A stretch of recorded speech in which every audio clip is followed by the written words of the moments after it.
cantique numéro 7, près de toi.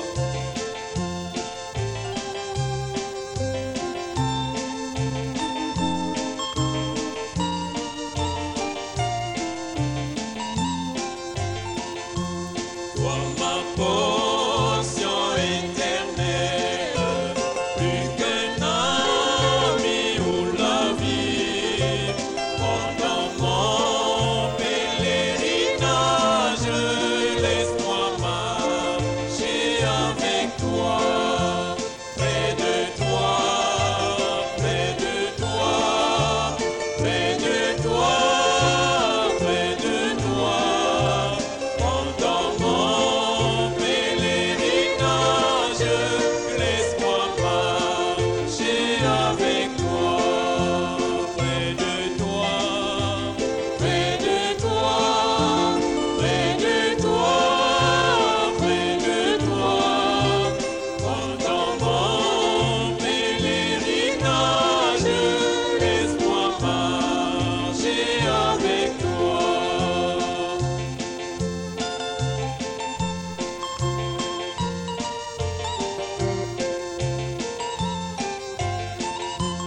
Ma prière ne sera jamais pour le plaisir de ce monde.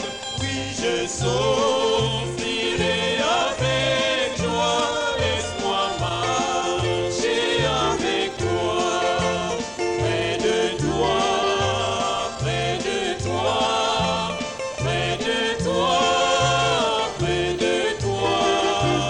Oui, je souffrirai avec joie, laisse-moi marcher avec toi, près de toi, près de toi, près de toi, près de toi.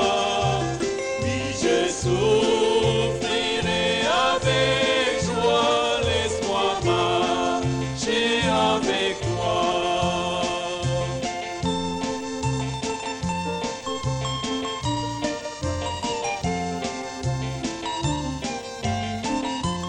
Puisse-tu me conduire par-dessus la mer rouleuse de la vie. Puis-je alors entrer dans la gloire avec toi, oh mon Seigneur, près de toi, près de toi, près de toi, près de toi. Puis-je alors entrer dans la gloire avec toi, oh mon Seigneur, près de toi, près de toi, près de toi, près de toi. Puis-je alors entrer dans la gloire avec toi, oh mon Seigneur.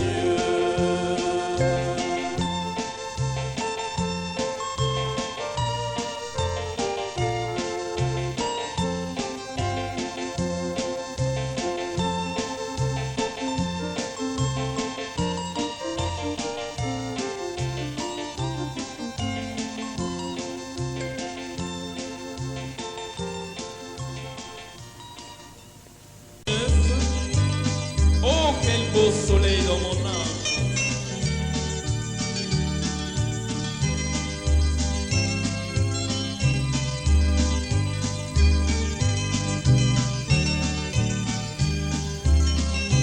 Dans mon âme, un beau soleil brille, son rayon doux et joyeux répand un éclat qui scintille, c'est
et je vais chantant partout.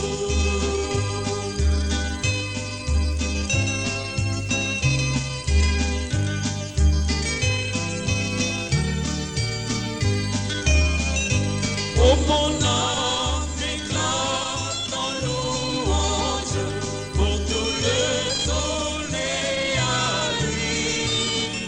Je serai parmi les phalanges qui louent Dieu jour et nuit.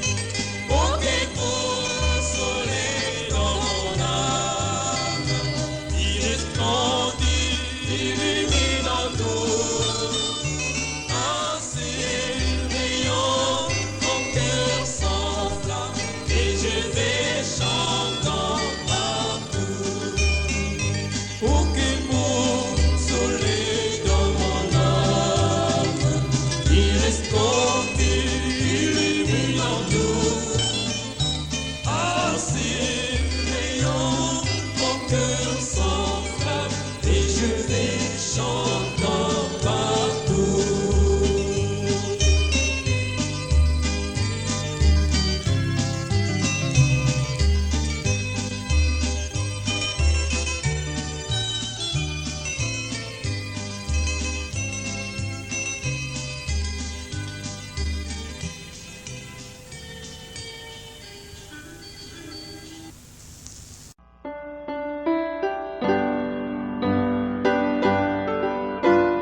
Oui, il donne son fruit chaque mois.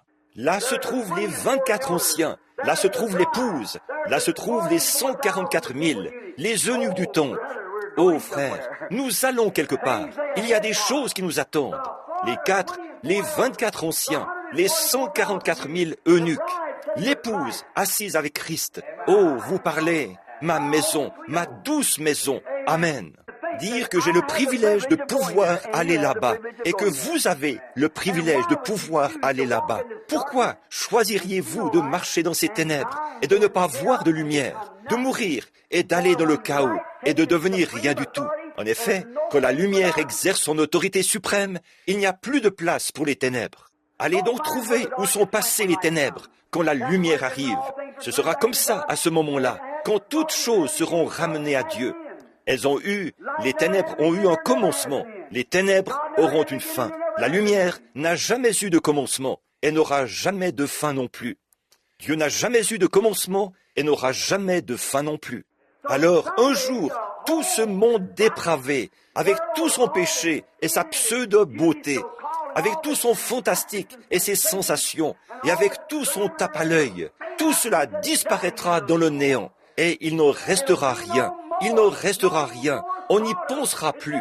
Il est même dit, on ne se rappellera même plus ces choses. Mais les bénis de l'Éternel seront toujours avec lui. Nous aurons un corps semblable à son corps glorieux, et nous vivrons avec lui, nous mangerons avec lui, nous nous assiérons avec lui, et nous demeurerons avec lui. dans tous les siècles des siècles, et pendant des temps incommensurables. Et les âges éternels se dérouleront dans un monde sans fin. Vous avez un choix à faire ce soir. Si vous n'êtes pas prêt à aller à cet endroit, peu importe combien vous êtes assidu à l'église, quel membre d'église exemplaire vous êtes perdu tant que Christ ne vous a pas donné une vie nouvelle dans ces ténèbres où vous marchez. Il se peut que vous soyez religieux. Écoutez mes amis, une religion, c'est quelque chose d'intellectuel. Voyez, tous les enfants de Caïn ont toujours eu de la religion. Les Juifs avaient de la religion quand Jésus est venu, mais ils ont rejeté le salut. Vous êtes peut-être très religieux ce soir. Vous êtes peut-être presbytérien, méthodiste, pentecôtiste, nazaréen, pèlerin de la sainteté. Vous êtes peut-être tout ce qu'il y a de plus religieux. Vous allez à votre église et vous témoignez. Peut-être que vous chantez, que vous poussez des cris de joie et que vous louez le Seigneur. Peut-être que vous apportez vos dîmes à l'église. Peut-être que vous traitez correctement votre prochain. Ça n'a absolument rien à voir avec votre destination éternelle. Caïn a fait tout ça, absolument. La Bible dit que le blé et l'ivraie croissent ensemble. Le petit plant de blé qui est là est assoiffé. Il attend la pluie. Et les ronces aussi. Quand la pluie vient, les ronces sont tout aussi heureuses de recevoir la pluie que le blé. Mais c'est à leurs fruits que vous les reconnaîtrez. Maintenant, prions, pendant que vous examinez vos fruits. Maintenant, Dieu notre Père, il y a eu des questions difficiles ici ce soir. Je n'ai peut-être pas fait la chose juste, mais j'ai fait de mon mieux. Tu connais mon cœur. Je te prie, ô Dieu, d'accueillir cela. Et alors, pour certaines de ces questions, peut-être, si je n'ai pas présenté les choses correctement, alors toi, parle au cœur des gens et présente-les comme il faut. Il me semble que c'est toi qui m'as parlé. Mais si jamais je m'étais trompé, alors pardonne-moi. Et je prie, ô Dieu, que chacun prenne ces choses dans son cœur, qu'il puisse les méditer et penser comme ceci. Oui, voilà où en est l'Église. Voilà où en sont les choses. C'est ce que la Bible dit. Peut-être que les dames, Seigneur, tu sais que je ne visais personne quand je leur disais ces choses. Mais, ô Dieu, j'aime mes sœurs, et tu le sais, Père. Tu sais ce que je pense d'elles. Mais de me tenir là et de leur dire quelque chose de faux, je serai un imposteur pour elles. Je ne souhaite pas être un imposteur pour mes sœurs. Je veux leur dire la vérité. Et Père, je tire cela directement de ta parole. Et maintenant, je ne condamne pas mes frères, mais Seigneur, je dis qu'ils ont eu tort de permettre ces choses. Et si la dame était au courant et qu'elle l'a fait quand même, alors ça la regarde. Le pasteur n'est pas coupable. Abba, Père, ces choses sont ta parole, et elles t'appartiennent. Maintenant, parle au cœur des gens, je te les confie tous. Je verrai ce que tu as fait, Père. Toi, tu sais, parle à chaque cœur. Nous le demandons au nom de Christ. Et avec nos têtes inclinées, je me demande si quelqu'un voudrait lever la main, dire, Frère Branham, ayez une pensée pour moi, que je puisse être vainqueur en tout, et au dernier jour, porter l'habit de noces et être avec Christ. Voulez-vous lever la main, dire, priez pour moi? Gardez tous la tête baissée maintenant, restez inclinés. Que Dieu vous bénisse, c'est bien. Là-bas, que Dieu vous bénisse, mes sœurs, et mes frères aussi qui levaient la main. C'est merveilleux. Maintenant, Père, tu vois leurs mains. Je sais, parfois vous pensez, comment, juste une petite prière comme ça? Oh Dieu, je pense à cette mère qui a dit hier que juste une petite prière là, dans sa maison, ce jour-là, alors que ce garçon se mourait, plus que 3 semaines à vivre avec cette tumeur maligne au cerveau. Et voilà, c'est ce qui a changé le cours des choses. Je pense à Ézéchias, qui a tourné son visage contre le mur en pleurant. « Seigneur, je t'en supplie, aie pitié de moi. Souviens-toi de moi, car j'ai marché devant ta face avec intégrité de cœur. » La mort s'est changée en vie. Un seul cri du Fils de Dieu, « Lazare, sors !» et un mort est sorti. Ô Dieu, tu as dit, parlez, demandez, et l'on vous donnera. Quand vous dites quelque chose, croyez que ce que vous dites arrive, et ce que vous aurez dit vous sera accordé. Maintenant, Père, je prie que tous ceux qui ont levé la main reçoivent ce qu'ils ont demandé en levant la main, qu'ils soient bénis. Et, ô Dieu, je te prie d'aider nos sœurs, pour qu'elles soient, fais qu'elles se conduisent correctement, alors que Satan, par la télévision et les magazines sentimentaux, et toutes ces choses qui ont été utilisées avec tant de légèreté, des émissions non censurées, les obscénités et la vulgarité à la télévision et tout, qui, ce pourrait être un instrument pour gagner des millions d'âmes à toi. Mais comme ces choses ne sont pas censurées, qu'on diffuse toutes ces saletés oh, comme c'est lamentable. Et de savoir que l'esprit du diable tourne autour de nos sœurs et s'est introduit parmi elles, les poussant à suivre la mode et à s'habiller comme ça. Et nous voyons que c'est parmi nos frères aussi. Seigneur, ils s'imaginent qu'ils peuvent fumer, boire et agir comme ça, et être quand même chrétiens du fait qu'ils disent qu'ils croient. Fais-leur savoir que le diable croit aussi, et il n'est pas sauvé. Il croit et il tremble. Et maintenant, Père, nous te prions d'être miséricordieux envers nous tous et de nous pardonner nos péchés. Et peut-être que certains n'ont pas levé la main. Ô Dieu, sois miséricordieux. À la prochaine occasion qu'ils auront, puissent-ils lever la main. Nous sommes sur le point de prendre la communion, Seigneur. Pardonne-nous nos offenses et nos erreurs passées, que nous recevions ta bénédiction, car nous le demandons au nom de Christ. Amen. Que le Seigneur vous bénisse. Je suis désolé de vous retenir comme ça. C'est que je me demande, juste avant la communion, s'il y a quelqu'un qui est venu pour qu'on prie pour lui, qui voudrait qu'on prie pour lui. Eh bien, nous le ferons volontiers à l'instant. S'il y a quelqu'un qui désire qu'on prie pour lui. Très bien, frère. Amenez-la tout de suite. C'est bien. Juste un instant. Et ensuite, nous allons terminer le service. Et alors, quand nous aurons terminé le service, alors ceux qui veulent rester pour la communion pourront rester. Mais maintenant, nous allons prier pour les malades. Qu'est-ce que la Bible dit? Si le frère ne peut pas se lever, ça ne fait rien. Laissez-le assis là. Nous irons vers lui. Ça ne fait rien. Laissez-le assis là. Nous descendrons prier pour lui. Ça ne fait rien. Très bien, monsieur. Laissez-le assis là. C'est difficile pour lui d'être debout ici. Alors nous viendrons volontiers vers lui. Maintenant, je veux juste mentionner cette petite chose, mon cher ami. Vous voyez, je sais que le Seigneur a démontré ceci à maintes reprises, si souvent. Voyez, je ne suis pas un prédicateur extraordinaire. Je n'ai pas d'instruction et tout ça. J'aime le Seigneur Jésus. Dieu le sait. Je l'aime. Mais il y a une chose que j'ai été appelé à faire, c'est de prier pour les malades. Le croyez-vous? Même avant que je connaisse le don, j'avais l'habitude d'aller ici à l'hôpital. Et je me souviens que les infirmières disaient, « Maintenant, vous allez vous rétablir. » Voyez, c'est juste quelque chose. C'est que Dieu, dans sa grâce, a bien voulu honorer mes prières pour les gens. J'imagine, ce soir, que si on lançait un appel général dans le monde entier, partout dans le monde, et qu'on dise que tous ceux pour qui Frère Branham a prié viennent ici, j'aimerais que vous répondiez par écrit au gouvernement des États-Unis, et cela serait diffusé dans le monde entier. Je pense qu'il y aurait peut-être 4 ou 5 millions de personnes qui répondraient à cet appel si on le diffusait. Voyez? Et ces gens, certains d'entre eux étaient déjà morts, laissés pour morts par le médecin et l'entrepreneur de pompes funèbres. Certains avaient été tués dans des accidents. Certains étaient morts de mort naturelle. Certains étaient aveugles, boiteux, estropiés, tordus, affligés, atteints mentalement, dans des hôpitaux, ignorant même que nous étions à l'hôpital pour prier pour eux. On les amenait, on devait les emmener. Ils se débattaient et s'automutilaient, sans même savoir où ils étaient. Au bout de 5 minutes, ils étaient normaux, doux, affectueux et sains d'esprit pour le reste de leur jour. Voyez? Qu'est-ce que c'est? Ce n'est pas Frère Branham, c'est Jésus-Christ. C'est lui qui m'a envoyé prier pour les malades. Alors, voilà ce que c'est. Ça n'a pas eu beaucoup de succès à Jeffersonville, parce que, en voici la raison. Or, je veux que vous sachiez que j'ai certains de mes plus proches et meilleurs amis dans cette ville. Par contre, la ville elle-même, comme elle est, je ne l'aime pas. Je n'aime pas cet emplacement. Je ne l'ai jamais aimé. Quand j'étais petit garçon, que j'étais assis en train de lire mes livres d'histoire, je disais, un jour, je partirai d'ici. Voyez? Je n'aime pas Jeffersonville. C'est un marécage. C'est bas ici. C'est vraiment marécageux. Et c'est très malsain. Montez ici, au sommet de Speaker Knobs, ou quelque part, et regardez en bas, en direction de New Albany et de Jeffersonville. Si vous voulez voir, regardez un peu. Les médecins disent même, maintenant, que les gens de cette vallée deviennent anémiques à cause de cette situation.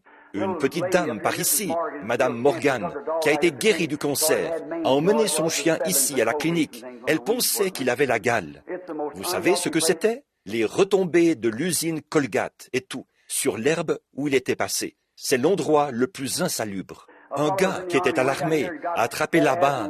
Il avait de l'asthme. Il est allé en Floride et ses yeux sont devenus très noirs. Il est allé chez le médecin et il a dit, « Docteur », le médecin a dit, « Alors, vous vous êtes bagarré, hein ?» Il a dit, « Non, monsieur, si vous voulez savoir qui c'est, il s'appelle Herbie. » Maintenant, si je pouvais juste me souvenir, c'est à l'Union National Bank, à New Albany. Il est caissier là-bas. Vous n'avez qu'à aller voir celui qui s'appelle Herbie. Demandez-lui. Et il a dit, docteur, il a dit, j'ai une sinusite. Et il l'a examiné, il a dit, c'est vrai. Il a dit, je pensais que vous vous étiez bagarré. Il a dit, où habitez-vous, mon garçon? Il a dit, vous ne connaissez peut-être pas cet endroit. Il a dit, je vis dans une petite ville en face de Louisville, dans le Kentucky, qui s'appelle New Albany, dans l'Indiana. Il a dit, vous n'allez pas me dire que vous avez attrapé une sinusite avec cette eau salée, ici à Miami, en venant ici. Il a dit, si vous avez pu vivre à Jeffersonville, dans l'Indiana, ou à New Albany, dans l'Indiana, vous pourrez vivre n'importe où dans le monde, où l'armée des États-Unis vous enverra. C'est tout, voyez? C'est l'endroit le plus insalubre du monde, à ma connaissance, en dehors de certaines régions marécageuses infestées par la malaria. Voyez? Et j'ai des amis ici. Regardez donc, je peux bien les citer. Regardez le docteur Samader, mon copain. Très bien, il y a Mike Egan qui est assis là. Oh là là, combien je pourrais en nommer? Des centaines de vrais bons copains, mes vieux potes que j'ai fréquentés. Peu importe combien de nouveaux amis je trouve, rien ne remplacera un vieux copain. Vous le savez. Il y a ma mère, âgée, assise là-bas au fond. Elle n'en a plus pour longtemps ici-bas. Elle est dans la soixantaine maintenant. Il y a la mère de ma femme, qui a 70 ans, bientôt 71, assise ici quelque part, je pense, ce soir. Et alors, devoir la quitter. Mon papa est enterré ici. Ma femme est enterrée ici, au cimetière Walnut Ridge. Mon bébé repose là-bas. Vous voyez ce que je veux dire? Je n'aime pas, je ne veux pas rester ici. Et je crois que bientôt, très prochainement, je vais devoir partir. Vous voyez? Parce que cette pensée me vient constamment. Et je dis ceci à la chair, avec ma Bible devant moi. Quand je l'ai dit à ma femme, alors qu'on nous avait donné l'argent pour construire ce presbytère, que j'ai ensuite cédé à cette église est propriétaire de ce presbytère. Allez voir là-bas si ce n'est pas le cas. Vous voyez, je ne voulais pas le prendre pour moi. Alors, quand je m'apprêtais à construire là, Meda a dit, j'aimerais bien rester ici à cause de ma mère. J'ai dit, chérie, alors crois-moi, nous allons le regretter. Tu vois, ça ne va pas marcher. Dieu a dit, c'est par toi, je dois le faire. Et elle a dit, mais il y a ma mère. J'ai dit, il y a ma mère aussi. Mais celui qui n'aura pas quitté les siens pour me suivre n'est pas digne d'être appelé mien. Et c'est vrai, j'ai l'impression qu'un jour, bientôt, je vais devoir déménager, c'est-à-dire partir.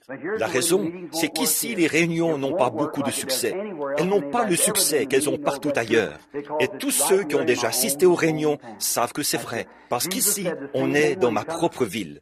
C'est ça. Jésus a dit la même chose quand il est venu. Ils ont dit, qui est donc ce gars-là? N'est-ce pas le fils du charpentier ici? Quelle école a-t-il fréquenté? D'où lui vient ce savoir? Maintenant, j'aimerais bien te voir faire. Tu as dit que tu avais fait des miracles à tel endroit. J'aimerais bien te voir faire la même chose ici. Ce que tu as fait à Capernaum, j'aimerais bien te voir le faire ici. Jésus a dit, il s'étonnait de leur incrédulité. Il s'est retourné et a dit, en vérité, je vous le dis, un prophète, le seul endroit où il ne reçoit pas de récompense, c'est parmi les siens et dans sa région. Pas vrai? Et nous le savons. Regardez, prenez Finney, prenez Sankey, Moody, prenez John Wesley. Il n'a jamais pu percer, vous voyez, avant d'avoir quitté son pays. Regardez Moody. Quand Moody, un cordonnier de Boston, n'arrivait pas du tout à percer, il est venu à Chicago pour devenir célèbre. Vous voyez, il lui a fallu être loin des siens pour y arriver. C'est ce qu'il vous faudra toujours faire. Mais maintenant, ici, Dieu exaucera la prière si vous oubliez que c'est William Branham. Vous voyez, si vous oubliez que William Branham a quoi que ce soit à voir là-dedans, il est seulement celui qui se tient là pour prier pour vous. C'est Jésus-Christ qui a déjà accompli ce que vous lui avez demandé de faire. Si seulement vous le croyez. Voyez, cela n'a rien à voir. Je n'ai rien à voir là-dedans, si ce n'est d'en témoigner. Mais on dirait qu'après avoir grandi ici avec vous, vous qui connaissez toutes mes faiblesses et tous mes défauts, et vous savez ce que Dieu a fait ici même dans cette ville, au jour du jugement, aura des comptes à rendre, et le prix sera élevé, un jour, car il y a eu ici même des centaines et des centaines de guérisons extraordinaires. C'est vrai, ici même, des signes et des prodiges, et l'apparition de l'ange là-bas, et les journaux qui ont fait beaucoup de bruit à ce propos, et tout. Et quand même les gens ne... Pourquoi donc? Or, un jour, je vais partir d'ici. Je me pose la question, quelle sera ma fin? Est-ce terminé? Est-ce presque ça? J'ai 48 ans. Est-ce presque terminé? Je me pose la question, si c'est ça. Regardez, pourquoi le monde n'a-t-il pas pris conscience? Cette photo-là, pourquoi n'ont-ils pas tout de suite saisi? Pourquoi ne saisissent-ils pas ces autres choses? Pourquoi ne saisissent-ils pas ces prophéties et ces autres choses? Vous savez, ils ne peuvent pas le faire maintenant. Mais un jour, je vais quitter ce monde. Et quand je serai parti, alors ils reconnaîtront cela. Certains parmi vous les jeunes, vous en prendrez conscience après mon départ, voyez? Mais Dieu n'a pas permis que ce soit maintenant. Vous voyez vous comprenez ce que je veux dire? Juste un bracelet de petite fille. Si quelqu'un veut venir le prendre, et je crois que frère Sussman disait qu'il a laissé une Bible ici, la dernière fois qu'il était là, je crois. Est-ce que quelqu'un aurait trouvé une Bible, une Bible qui serait restée ici, quelque part? Si vous en avez trouvé une, elle appartient à frère Fred Sussman, du Canada. Maintenant, prions. Seigneur, sois miséricordieux, car pendant que la musique jouera doucement et que frère Neville fera l'onction d'huile, je m'avancerai pour imposer les mains aux malades au nom de Jésus. Accorde-le, Seigneur, pour leur guérison. Amen. Que tout le monde prie maintenant. Tout le monde. Bien.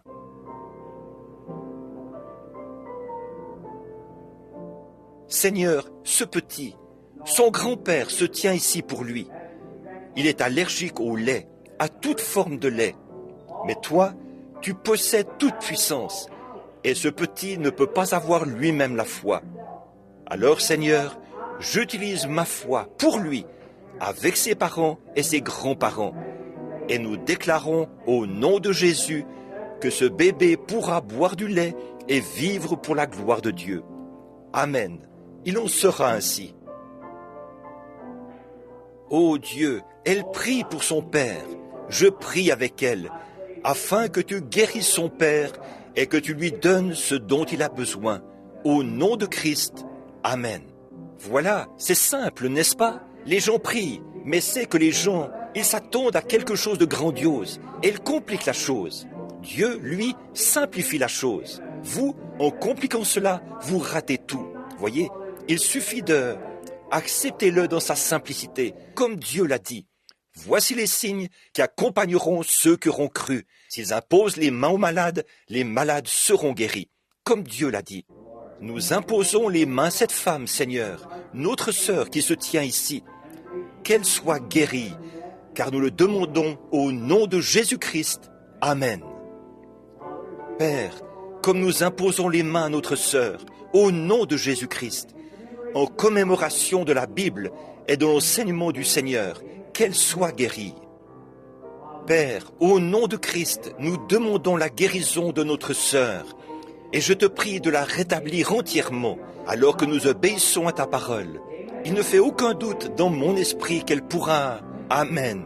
Père, nous imposons les mains à notre sœur, et nous te demandons, au nom du Seigneur Jésus, de la guérir et de la rétablir entièrement.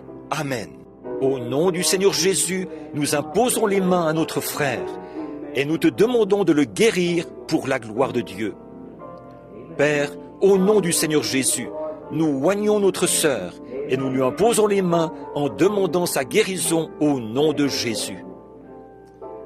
Dieu notre Père, nous imposons les mains à notre frère, nous te demandons au nom de Jésus-Christ, pendant que nous loignons de le guérir.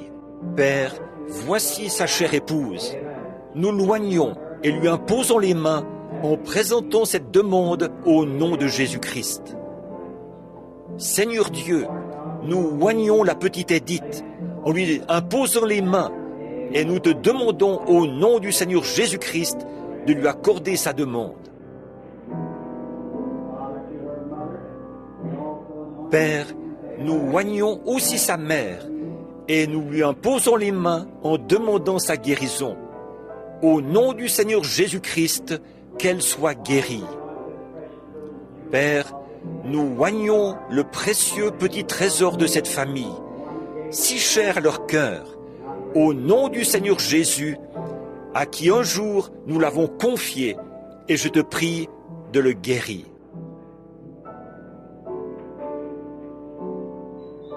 Ô Dieu, tu connais la requête de notre sœur, et nous te remercions pour sa foi noble. Maintenant que ces choses qu'elle a demandées, cette camarade de jeu de son enfance, ô Dieu, que l'ennemi perde son emprise sur elle, et qu'elle rentre chez elle guérie. Nous prions aussi pour cet homme, ce qu'elle a demandé pour lui, selon ta promesse. Si vous demandez quelque chose en mon nom, je le ferai. Je te prie de lui accorder cette requête. Au nom de Jésus, Amen. Que Dieu vous bénisse. Seigneur, le nerf frontal commence à mourir chez mon frère. Nous demandons que la vie renaisse, car nous lui imposons les mains en demandant au nom de Jésus que ce nerf soit guéri. Dieu notre Père, nous imposons les mains à notre sœur, après lui avoir fait l'onction d'huile, et au nom du Seigneur Jésus-Christ, nous demandons sa guérison. Amen.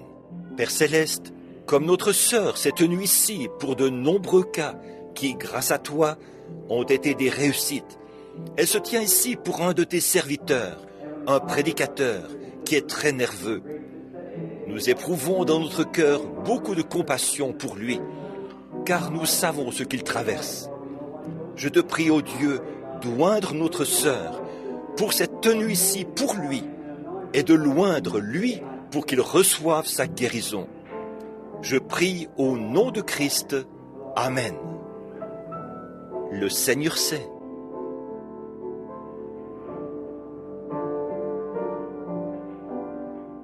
C'est bien, j'en suis très heureux. Ça, c'est vraiment l'onction du Seigneur. Seigneur Dieu, cette femme, après avoir été délivrée d'un démon qu'elle avait combattu pendant des années, un jour où tu l'as fait venir à la maison là-bas et où l'Esprit est descendu, ainsi dit le Seigneur, après qu'elle avait crié à toi, qu'elle s'était prosternée devant l'autel, qu'elle avait fait tout ce qu'elle pouvait, mais il a fallu l'ainsi dit le Seigneur. Maintenant, elle s'avance pour le bébé de sa sœur, qui a des vomissements. Il a plus d'1 an et il ne marche pas encore. Je te prie, Seigneur, de lui accorder les bénédictions de Dieu au nom de Jésus-Christ. Je suis très heureux de cela, sœur, et même votre aspect a changé, et vous n'êtes pas près de mourir là, n'est-ce pas? Dieu notre Père, nous te prions de bénir notre sœur, alors que nous l'oignons et que nous lui imposons les mains en demandant, selon ce que tu as dit, voici les signes qui accompagneront ceux qui auront cru. Ils imposeront les mains aux malades, les malades seront guéris. Nous confessons être des croyants, Seigneur, alors nous te prions de faire quelque chose au nom de Jésus. Dieu notre Père, connaissant le cœur de cette petite femme, puisqu'elle s'est ouverte à nous, nous te prions d'être miséricordieux envers elle et de lui accorder sa requête, ce qu'elle a demandé. Ô Dieu notre Père, pour sa famille, pour ses enfants et en particulier pour son fils, ô Dieu, je te prie maintenant d'accorder ces choses. De tout mon cœur, je le demande au nom de Jésus. Amen. Dieu notre Père, nous oignons cette femme d'huile en priant pour elle au nom du Seigneur Jésus, afin que tu la guérisses et la rétablisses pour la gloire de Dieu. Je me demande, votre nom ne serait-il pas West? Père, nous prions pour cette jeune femme. C'est une requête pour son père. Maintenant, je te prie de la lui accorder. Parle au cœur de son père, Seigneur. Elle désire son salut. Elle, qui est son enfant, le fruit de sa chair, elle ne veut pas qu'il reste dans l'état où il est, ici dans le monde. Je te prie, Père, d'être miséricordieux envers lui au nom de Christ. Dieu vous bénisse, ma fille. Que Dieu vous accorde ce que vous avez demandé. Dieu bien-aimé, nous implorons ta miséricorde sur elle. Nous te demandons d'être miséricordieux alors que nous loignons. Angoissé sans espérance, avec un cœur plein de ténèbres, je n'attendais plus que la mort. Soudain j'entendis une douce voix qui me dit: ne crains point, fils, j'ai versé mon sang pour te gracier. Répands-toi et change ta vie. Oh, très bientôt, bientôt, je m'en irai,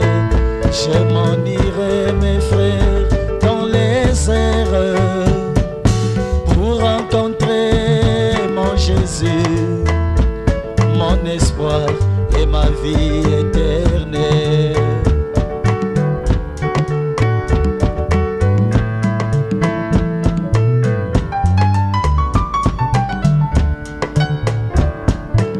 Sans argent, sans rien payer, il m'a sauvé au prix de sa vie. Par son sang, il m'a lavé. Je suis pur, plus blanc que la neige. Sans argent, sans rien payer, il m'a sauvé au prix de sa vie. Par son sang, il m'a lavé. Je suis pur, plus blanc que la neige. Oh, très bientôt, bientôt, je m'en irai, mes frères, dans les airs, pour rencontrer mon Jésus, mon espoir et ma vie éternelle.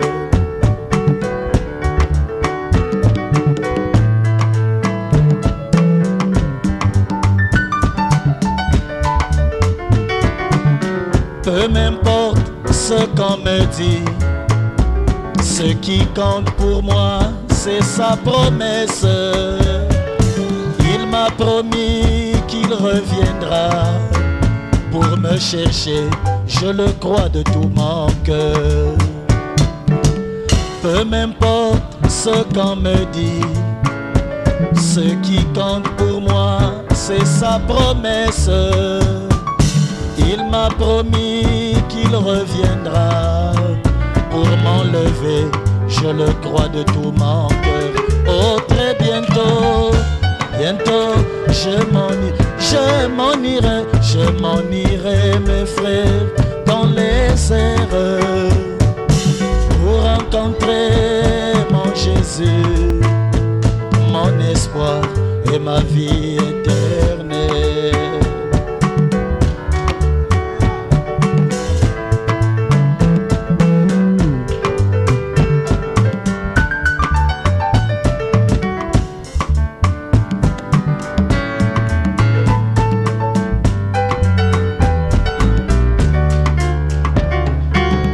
Au signal de la trompette, je serai changé en un clin d'œil.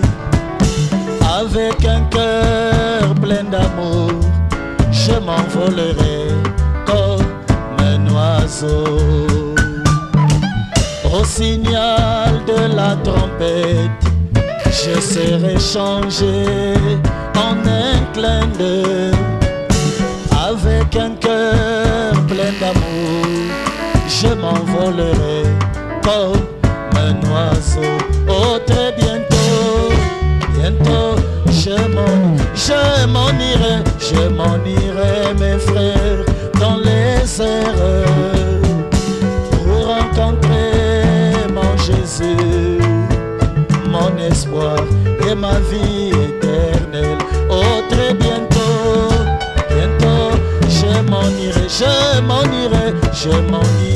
mes frères, dans les airs, pour rencontrer mon Jésus, mon espoir et ma vie éternelle.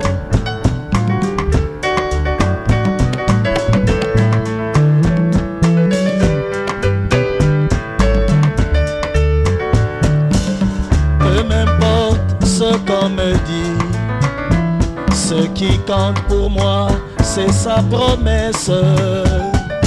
Il m'a promis qu'il reviendra pour m'enlever, je le crois de tout mon cœur. Oh, très bientôt, bientôt, je m'en irai,